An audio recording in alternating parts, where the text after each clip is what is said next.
You ever witness a day where the world decides, right in front of you, who's worth remembering and who's just another face to step on? I did, and let me tell you, the silence afterward was louder than any verdict ever spoken. That's the truth about what happened to Major Lionel Carter, a man who'd worn the scars of 3 wars and the patience of a saint, walking into that courtroom in his old, faded uniform like it was just another Tuesday except this time. He wasn't facing enemy fire. He was facing something colder.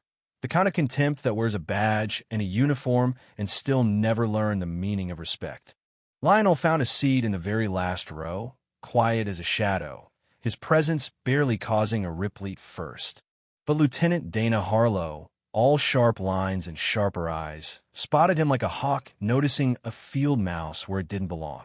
Her gaze locked on that threadbare jacket and those campaign ribbons dulled by sun and grief. She walked with a purpose that turned heads each step, pounding out a beat that said she decided the rules and wasn't about to let anyone forget them.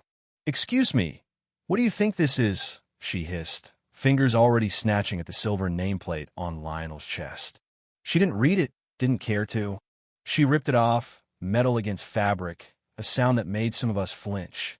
Lionel, he moved slow, not out of fear, but out of a dignity that comes from knowing your worth, even when no one else seems to remember. As he bent to pick up the nameplate, she stomped down, her heel crushing his shoulder, knocking him sideways until his head met stone. Blood ran down his temple quiet, red, insistent, but Lionel just kept reaching for that little piece of metal, like picking up the last scrap of your own name. Nobody moved. Not the judge, not the guards, not even the clerks tapping at their keyboards like nothing happened. That's how you know a place is broken out when bad things happen, but when good people let it slide. Lieutenant Harlow sneered, loud enough for everyone to hear. "People like you don't belong here. Get your decrepit self out of a room meant for people with a future." Lionel didn't answer, just pressed the plate against his chest, blood soaking into his sleeve. He stood slow, deliberate, never breaking eye contact with Harlow.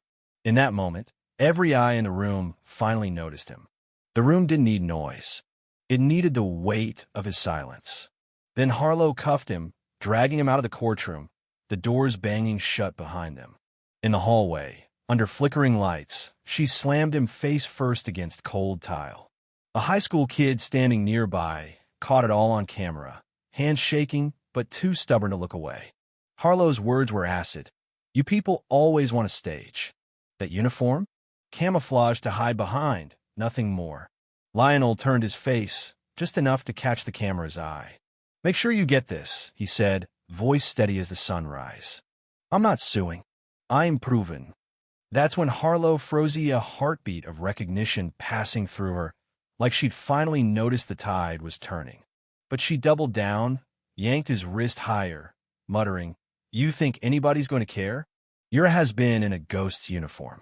But while she barked, Lionel pulled out an old phone, battered but reliable, blood smearing the glass as he dialed. He didn't look up, just said, "I need a trial back." Honor fell down the stairs. "Someone's got to bring it up." On the other end, a calm, precise voice answered, "General Sanderson here." "I'm listening." The hallway stopped breathing. Even Harlow's bravado wilted. Seconds later, engines growled outside.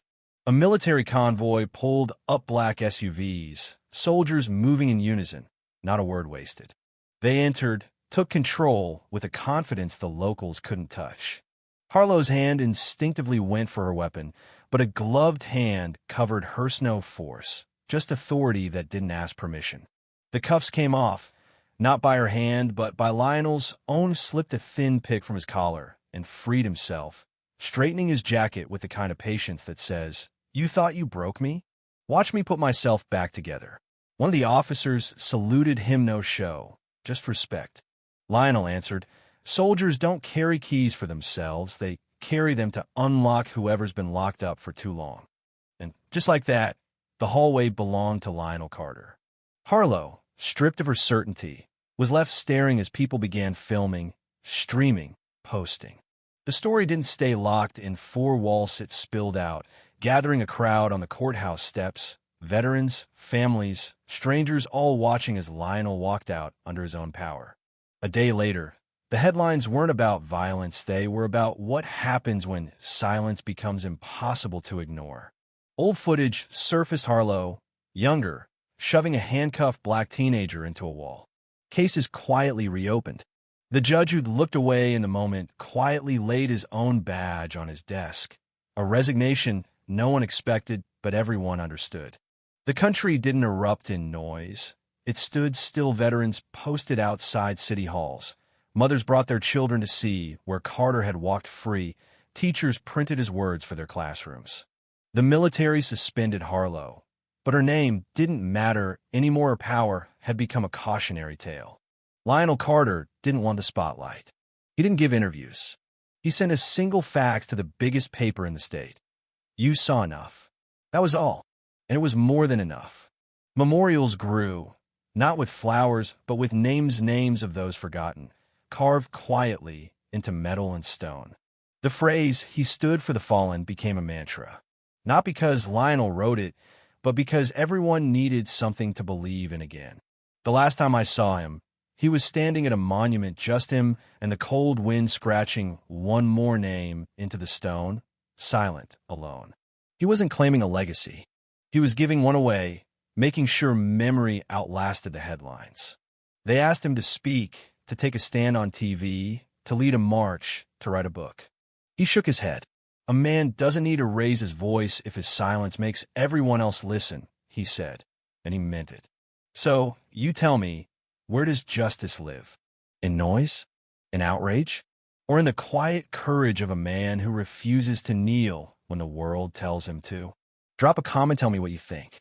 What would you do faced with a moment like that? What does it mean to stand when everyone else is sitting? Let's talk about justice, honor, and the true price of silence.